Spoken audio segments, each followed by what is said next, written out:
النجم الساحلي يحصل على 3 نقاط بعد الاحتراز الأخير ضد القوافل بسبب إشراك لاعب يملك في رصيده 3 إنذارات، وبذلك يمكن القول مبروك للترجي الرياضي التونسي 3 نقاط ضد الأولمبي الباجي. وفي البطولة الجزائرية حقق مولودية الجزائر انتصاراً كبيراً على اتحاد العاصمة ب3 أهداف مقابل 0.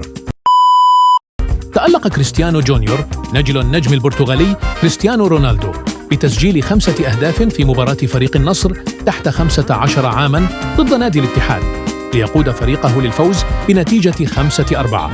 أقيمت المباراة يوم الخميس 23 من يناير 2025، وأظهر جونيور خلالها مهارات استثنائية، حيث لم يقتصر دوره على تسجيل الأهداف فحسب، بل ساهم أيضاً في بناء الهجمات وصناعة الفرص لزملائه.